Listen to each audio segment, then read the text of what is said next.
Hey, everybody. Welcome back to another episode of Not Financial Advice. My name is Sean. Today is Monday, June 17th. And on today's episode, we're going to be talking about a phenomenon called price anchoring. So, I have a question for you.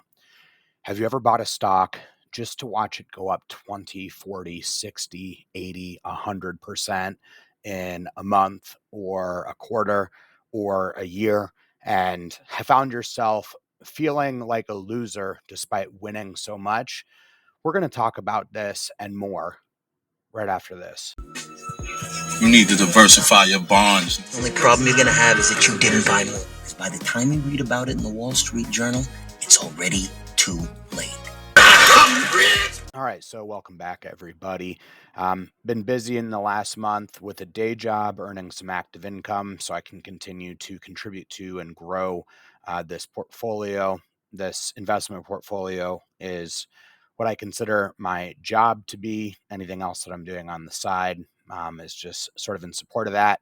Looking for that goal of $100,000, the first $100,000 in my investment portfolio, and looking at how things have been going for me. I'm up 17% year to date, which is up 15.9% year to date. So I'm on track. I think I'm doing some different things right, but let's talk about it a little bit more. So, first thing I want to do is look at today's results. So today I lagged the market. I was up 0.7%. That's good for $535 of gains on my day off. Again, lagging the market. But I wanted to draw your guys' attention to three particular stocks. As I'm doing that, I'll ask you to like the video, subscribe to my channel, and leave a comment below if there's anything you want to talk to me about, any thoughts or questions that you have. So let's take a look at everything by total gain. And we're going to be covering three stocks today, first of which is Cintas Corporation. So let's scroll down and find that. And so the concept as we're looking at this is, what about stocks that go straight up like Nvidia? Um, Sort of a little construct I've come up with my mind is an elevator stock. So a stock that seems to go straight up. We know what happens to elevators. They team they tend to go straight up, and then invariably they end up going down, right? So looking at Cintas here, this would be what I would like to describe as an escalator stock. And so I've made this mistake in the past of buying something, having it go up 20, 40, 80% in a few months or a year, and just having a hard time sending more of my money up in a balloon with it, which is, called price anchoring. You buy a stock for $625, and all of a sudden it's $680, and you don't want to buy more, but that's wrong. So we made an initial buy of $320, where I very quickly, just in the last few months, made about 13.2%.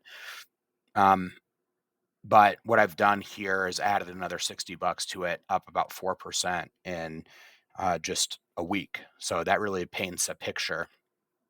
And so let's take a look at Cintas. At the new job that I'm at in Des Moines, Iowa, what I'm seeing is a lot of people who are trades people working at windmills, tall windmills, or specifically at data centers, places like Meta or Microsoft data centers. A worker said, they've built several Microsoft data centers in the last few years, and another 25 are expected over the next 10. And so Cintas is a company that provides and launders work uniforms for industrial workers or workers at different types of businesses, hospitality businesses, stuff like that. So it's an industrial service company, and we can see how this very much so looks like a steep escalator, right? And so over the last 5 years, that's the question, is should you buy stocks that look like this? So why has the stock performed in this way? A stock whose price is going up and to the right at a 45-degree angle, like an escalator, often has other metrics that can be discovered over here on Qualtrum that indicate why that is. So I'm not affiliated with Qualtrum. I'll leave a link for it in the description below. But let's get a look at Cintas here. Now we can see it's at a very high PE. That would keep some people from investing in it. but it produces a respectable 2% free cash flow yield. Additionally, there's some other metrics to look at. Revenue. So over 7% over the last 10 years. That's good. It's up and to the right. Free cash flow up higher, 13.3% over the last 10 years, going up at that steep angle. Now, additionally, we can see earnings per share over the last 10 years even higher, closer to 18%. But we can also see a few more things. So let's look at their shares outstanding. They're going down, which can increase the price of the stock, supply and demand. Returns on capital are high and going higher, which will essentially increase the returns of a stock. Same thing with the profit margin story. So that's why this is at such a high valuation. But it's going to be, I think, a trend that's hard to beat. And so, when you look at a chart of NVIDIA, it's like that, like an elevator, and things like that make me scary. But that's also why about a quarter of my money is in index funds and ETFs, where I'm getting that exposure. The what if I'm wrong? But moving on to another stock, let's take a look at Visa. I'll ask you to like the video, subscribe to the channel. Let's see how I've done on this newfound discipline of throwing away price anchoring. So this is something that I'm trying to do, and it's really hard. If you bought if you bought 5 or 6 shares of a stock around $225, how hard is it then to buy more at 275? Well, it was hard. You could see how long of a gap there was in that. But what I have to realize is, if my cost basis is around $225 to buy a very small amount around 277, it doesn't take me from 225 to 277. It takes me maybe to 226. And, is that a place where we want to tie our money to? Again, this is an elevator stock, a power stock in so many words, up a respectable 56% over the last 5 years. So 11, 12% per year. Now, why is that? So we can see some of the same things here. Very high free cash flow margin and an even lower PE. So this might be signs that I should be buying some more. But would you just look at it? That 45-degree angle up and to the right. Growth on revenue close to 11% a year. That's fantastic. Let's look at the free cash flow.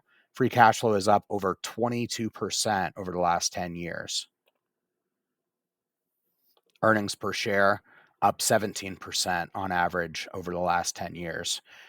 We have shares going down, and then we have spinning blue wheels of death, but you can see ratios going up, and I'd imagine that margins are going up as well, right? And so what we'll do to round out the video is look at a stock that I haven't done such a good job with. So Meta, or Facebook stock. And this experience is really what has started to, help to reframe my thoughts and opinions around price anchoring. So if we look at Meta, it's just an absolute tragedy. I'm up 130%. Sounds great, right? Except for the fact I only have $580 in the stock. So, it's in the early times of a value investor's life, when they see a great stock that drops off 40, 50%, they know to buy. But buying more as it goes down is hard. And then that even next higher level is to continue to average into it when you already have a very low cost basis. So the stock's trading for $500. My cost basis is probably about $200. So if I buy more shares at $500, what the alligator part of our brain says, we now own this stock for $500. Although when we can see here, my average price should be closer to $200. So if I was to buy an equal lot, I no longer have this stock at that $200 price point, but I own it for $220. And do I want to send my money on that escalator rather, trajectory? Do I want to send my money straight up and to the right? I sure do. So revenue, huge, 33%. It's only at a 25 PE only. Free cash flow. This choppiness explains what happened to the stock, but we see the mean, we see the trend, 31%, 32%. So I think as I wind this video down, earnings per share up almost 40%. I think I need to buy some more Meta. The stocks that have gone so up that are really hard to buy more of. I own the index, but I'm going to overweight things that I think are going to outperform, as that's what I'm looking to do with this portfolio. And I'm glad that you've joined me along this ride of financial independence since the channel has started, and I've tracked every buy, never sell. You know, we started at 63,200 and now we're at 79,500, just down about $800, $900 from the all-time high of my portfolio. And so as we're heading to that $100,000 mark on the portfolio, I'd love to get to 500 subscribers. So if you're still with me and you haven't subscribed, make sure to click that button. My name's Sean, and I'll see you on the next one.